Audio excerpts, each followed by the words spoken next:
Ya nos encontramos en la sesión número 9 del Mercadeo 3, que les había quedado como tarea que analizaran lo siguiente, que iban a elegir una empresa de manera grupal y iban a realizar el plan de negocios elaborando un diagrama de Gantt con fechas y responsables. En este diagrama de Gantt no iban a incluir ustedes el presupuesto. Siempre se debe hacer ese listado para después, cuando nosotros vamos a evaluar las actividades, siempre se debe de ver lo que teníamos planificado con lo ejecutado, comparar y así hacer las correcciones o tomar medidas correspondientes. Ya con el título de la unidad, ya el contenido de hoy, siempre seguimos con la cuarta unidad, que es del plan estratégico. Y vamos a ver el contenido de los indicadores de evaluación y control. El objetivo es que vamos a elaborar nosotros gráficos, así como venimos analizando por medio del diagrama de Gantt. Vamos a ver ahora cuáles son las medidas o los indicadores que yo debo de tomar en cuenta para ir tomando decisiones de manera estratégica. ¿Qué son los indicadores? Se dice que los indicadores de evaluación y control de un plan estratégico son medidas que permiten verificar el cumplimiento de los objetivos y metas. Estos indicadores pueden ser números, estadísticas, ranking, índices, conscientes, entre otros. ¿Cómo nosotros vamos a hacer en sí esos indicadores? Se dice que primero se deben de diseñar el proceso de planeación. También permiten verificar el cumplimiento de los objetivos y metas, introducir ajustes a los planes de acción o metas de actividad. ¿Por qué se dice que nos permiten introducir estos ajustes? Porque no debemos de esperar hasta que ya se cumpla el tiempo establecido de ir viendo cómo es que vamos avanzando con los indicadores, sino que debo de establecer periodos razonables y de manera secuencial para que yo vaya tomando medidas correctivas. Se dice que también permite medir el impacto que se ha tenido con las acciones planificadas en el proceso de la planeación. Permiten conocer y realizar planificación propuestas, están dirigiendo a la organización a la dirección correcta. Nosotros ya miramos, ustedes pues miraron la clase de administración y se dice que ellos tienen 4 funciones básicas o las principales, entre otras, que es la planeación, organización, dirección y control. Entonces, cuando una empresa o un administrador en sí hace todo este procedimiento, en cada uno de ellos debe de establecer estos indicadores para poder controlar de manera eficiente todas las actividades que ellas están implementando para el desempeño y el cumplimiento de las metas o objetivo final que nosotros tenemos. De lo contrario, nunca vamos a lograr alcanzar nuestras metas en el tiempo que hemos definido. En esta ejecución que nosotros tenemos planificado, siempre debemos de establecer límites específicos. ¿Y cómo vamos a establecer esos límites o cómo vamos a definir esos estándares? Siempre hay medidas, ya sea que la industria lo facilite o que ya están establecidos cómo es el comportamiento regular o el comportamiento aceptable para determinada organización, o inclusive los mismos dueños o empresarios establecen esos límites o esos indicadores para que yo de manera consecutiva vaya evaluando las actividades que voy ejecutando. Los indicadores de evaluación se dice que son métricas que permiten medir el desempeño de una persona, equipo o empresa. ¿Por qué nosotros vamos a enfocarnos más en este concepto? Porque nosotros miramos que el recurso humano en sí es el que tiene mayor impacto en el resultado que nosotros queremos obtener. Así que cuando nosotros hacemos una planeación y establecemos un indicador, debemos de analizar qué tipo de persona o qué tipo de recurso humano yo estoy contratando para cumplir con esas metas. Porque qué es lo que se está dando de manera cotidiana en la empresa. es que yo pongo actividades o funciones a que las ejecute una persona que muchas veces no es preparada o no está apta para ese cargo puesto. Y nos vamos solamente porque tiene experiencia. Es cierto que influye bastante lo que es la experiencia acumulada, pero también influye los conocimientos globales que ya un experto tiene, porque muchas empresas sí toman estas medidas de contratación o toman estas decisiones en sí por el factor económico. No les va a cobrar lo mismo un especialista que una persona empírica o una persona que tiene conocimiento básico o está iniciando o está incursionando en la carrera que estudió. Entonces siempre tenemos que tomar en cuenta esos indicadores. No le voy a estar exigiendo a una persona de conocimientos medios o básicos los mismos resultados que le voy a exigir a una persona experta en la materia.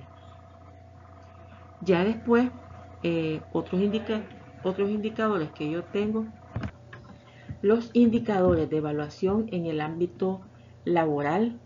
Yo debo de tomar en cuenta que me permiten medir los resultados en términos de cantidad, calidad y puntualidad. Son una herramienta para analizar el rendimiento de un trabajador, departamento o equipo. Son herramientas para comparar los resultados alcanzados con los objetivos propuestos y también para tomar decisiones estratégicas. También tenemos otro ejemplo de indicadores de evaluación en el ámbito social. Estos nos permiten evaluar la construcción y el diseño de los indicadores de resultados, servicios y gestión. Identificar áreas de mejora en la construcción y el diseño de indicadores.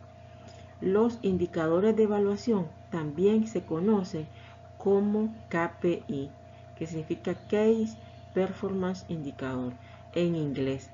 Si ustedes buscan estos indicadores KPI, ahí les va a salir un sinnúmero de opciones para la formulación de ellos. De todas maneras, en los videos y lecturas anexas que nosotros tenemos, que yo les puse los más ideales y los más fáciles para que ustedes lo analicen y elaboren, ya sea del ámbito laboral, del ámbito social, puede ser indicadores culturales, indicadores económicos, de cualquier sector uno puede establecer indicadores. En el caso de nosotros, lo más ideal es que busquemos indicadores de acuerdo a la industria o la actividad económica a que se dedica la empresa que ustedes están trabajando. Por eso yo les recomendé siempre estar trabajando con la misma empresa y así no van buscando y buscando informaciones diversas. Y los que están con sus negocios de emprendimiento, pues lo pueden seguir haciendo con eso. Entonces, se dice cuáles son los pasos para escribir un indicador. Primero debemos de analizar los objetivos estratégicos que ya ustedes los tienen, los objetivos estratégicos de la empresa. Definir el éxito. ¿A qué se refiere esto? Cuando yo establezco un objetivo, yo digo, si yo ya logré vender, por ejemplo, si el departamento de venta, vender 100 unidades por semana, entonces eso me indica que yo estoy teniendo éxito. Y si yo vendo solamente 80 unidades a la semana, significa que voy bien. Y si tengo solamente, por ejemplo, 50, ahí puede ser una alerta amarilla. Yo le voy a poner cuál es el significado de cada uno de los resultados. ¿Ya? Para así yo voy definiendo el éxito o el fracaso de cada uno de ellos. ¿Cómo lo voy a analizar? Voy a recopilar datos e ir pidiendo avances periódicamente. Hay unos que lo hacen semanal. Inclusive hay unas empresas, de acuerdo a al movimiento o la circulación de inventarios que ellos tienen, que diario tienen que estar mandando un reporte de venta y no se dejan acumular semanalmente. Ya a la semana, cuando culminan, reúnen a todos sus vendedores, a todos sus trabajadores y hacen un resumen y comparación de los resultados obtenidos. Pero, ¿qué es lo que pasa cuando yo recopilo estos datos y ya después tomo la medida, ya sea correctiva o para felicitar? Que muchas veces los trabajadores se quejan porque los resultados que ellos van obteniendo están en relación al segmento o al sector a que ellos están dirigidos. Por ejemplo, los vendedores de gaseosas, vamos a poner a la Coca-Cola, tienen el distrito 1, para ponerlo más globalizado, el distrito 1, 2 y 3. Los del distrito 1 pueden decir, las ventas están bajas porque ahí están construyendo tal carretera o están haciendo alguna obra el gobierno, etcétera, cualquier problema, entonces los negocios están parados. ¿Qué es lo que va a repercutir eso? De manera negativa, y yo no puedo dominar ese factor externo. Entonces van a tener menos resultados que los otros que no tienen incidencia de esta magnitud, y así sucesivamente. Cuando ya yo reúno a todos los vendedores, ya comienzo a analizar y a definir. El distrito 1 no ha tenido éxito. Entonces, pero debo de analizar cuáles son las circunstancias o por qué se está haciendo eso. Y cuál puede ser la medida correctiva. Que la zona o la ruta que yo tengo en esa área la puedo cambiar o la puedo modificar. O le quito clientes del otro distrito y se los paso al distrito 1 que está siendo afectado. Y así sucesivamente, para que los trabajadores que ganan por comisiones no se vean afectados también. Y eso influye de manera directa en la motivación de cada uno de ellos. Este es el ejemplo que les decía yo del método KPI. Entonces, ¿cómo es que se va a hacer? Por ejemplo, en el departamento de venta, yo voy a ver cuál es la rotación de stock, qué otros aspectos debo de tomar en cuenta para la venta, cuánto impacto es que yo tengo que analizar en cada uno de los aspectos, cuánto me cuesta, cuáles son las mermas. Este aspecto de merma se da más con los productos alimenticios. Por ejemplo, el queso. Cuando yo vendo queso, cuajada, todos esos productos lácteos, tiene bastante merma. Para los que han vendido ese tipo de productos, pueden justificar o pueden corroborar lo que yo les estoy diciendo. De un quintal, por ejemplo, de 100 libras de queso, al final puede ser que quede solamente 98 o 95. Y así. Entonces, ¿qué es lo que pasa? Esas mermas yo las debo de contemplar a la hora de poner los precios, porque ya después voy a salir perdiendo si yo lo tomo en cuenta que el 100% del producto que yo estoy recibiendo, ese es el producto que yo voy a vender. Otro aspecto que yo también puedo tomar en cuenta es la productividad. Hay momentos cuando yo comienzo a analizar el ciclo de vida en que la productividad se debe de incrementar. El índice de cantidades, hablando de manera específica. Hay unas veces que yo debo de acumular el producto para tener stock y vender. Y así sucesivamente. Esto es un ejemplo de todos los aspectos que yo debo de tomar en cuenta a la hora de definir un indicador de acuerdo al área o sector que yo esté definiéndoselo. Los indicadores de control se dice que son métricas, como estábamos viendo. Aquí hay un ejemplo de tipos de indicadores de control. Indicadores de control de gestión administrativa. Dice que miden el desempeño de una acción, proceso o persona. De seguimiento de proyectos, que ya miramos anteriormente en la gráfica del KPI. Indicadores de calidad que permiten monitorear y controlar la eficiencia. ¿Cómo voy a analizar estos tres tipos de indicadores? De gestión administrativa. Por ejemplo, si yo tengo, siguiendo con el mismo ejemplo de los vendedores, tengo 3 jefes de área o de sector del distrito 1, 2 y 3, entonces el administrador va a mirar cuál de los 3 está gestionando para que de manera eficiente, para que se cumplan todos los objetivos y las metas establecidas de venta en ese sector. Cuando yo voy dándole seguimiento, también tengo que ir viendo el grado de cumplimiento en porcentaje de las actividades de manera global. Para eso yo necesitaría ver el diagrama de Gantt, porque generalmente se analiza, por ejemplo, vamos al 50% de cumplimiento del proyecto o vamos al 60%, y eso va de manera paralela a las actividades con la ejecución de presupuesto, inclusive con contratación de personal, porque hay personal que ya es más especialista y se contrata solamente al final o al inicio. Por ejemplo, si es para la formulación, hay un tipo de contrato y tiempo. Si ya es para la ejecución, ya son otros diferentes. Pero en esta misma ejecución se va a diferenciar o se va a establecer cuándo es que yo debo de contratar a ese personal. Hay unos que ya, por ejemplo los de ventas, ya va a ser hasta que ya esté formulado toda la empresa, ya tenga el stock de inventarios, etcétera. Y yo voy a ver cuáles son los grados de avance del mismo proyecto. Y con respecto a los indicadores de calidad, este es un tema bien delicado. ¿Por qué es un tema bien delicado? Porque la calidad muchas veces es un tema bien abstracto. Lo que es bueno para uno, lo que es de calidad para una persona, para otra puede ser que es de mala calidad. Para eso yo tendría que analizar o comparar mi indicador con el segmento de mercado al que yo estoy siendo dirigido. Entonces yo debo de ver, por ejemplo, un fresco que yo compre de 40 pesos no va a ser la misma calidad de un fresco que venden de los de 20 o 10 pesos. Ya es diferente, pero para el segmento les resuelve. Ejemplos de indicadores de control: margen comercial, la facturación, los gastos fijos, la productividad, el ausentismo, la rotación de personal, costos de adquisición de un cliente y rotación de inventario. ¿Cuáles dos aspectos vamos a analizar de manera más profunda? La rotación de personal.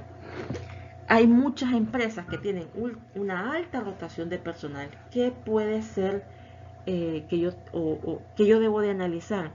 Puede ser de que les estoy dando muchas actividades al cargo y que no se pueden cumplir.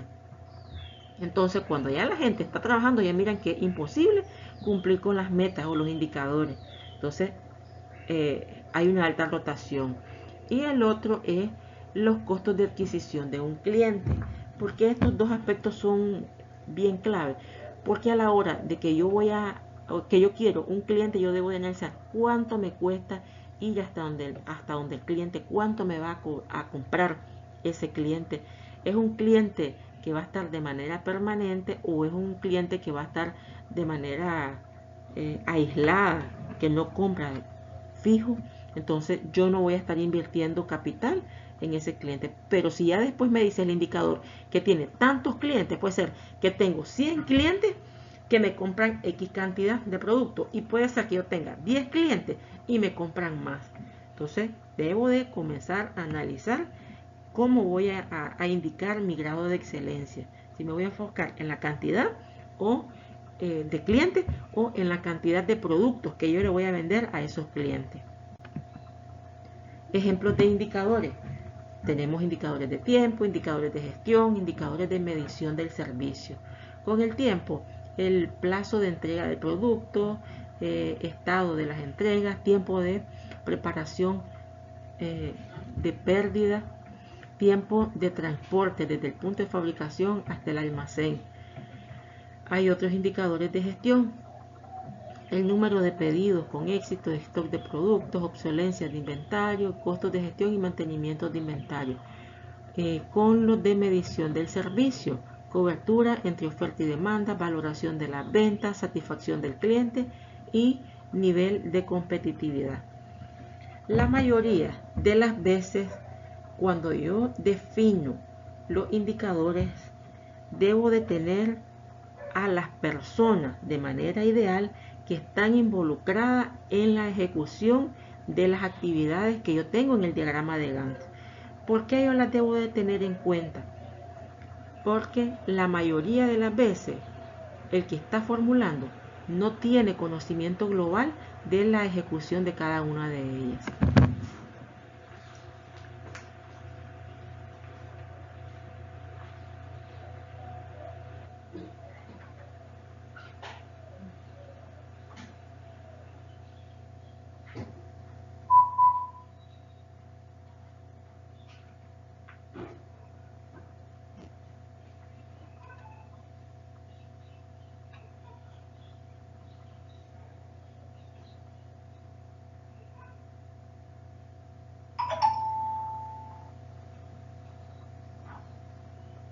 Bienvenido, un sábado.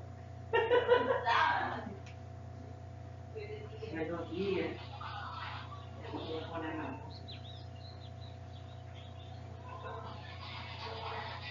Ahora que sean disciplinados por lo menos un sábado, ya le ponían. ¿Ahorita se dan? No, no viene nadie. Ahorita no ha venido nadie, uno que vino a las 6 ya se fue. Sí, así me digo, ándale, pero no tan tierno, en la mañana.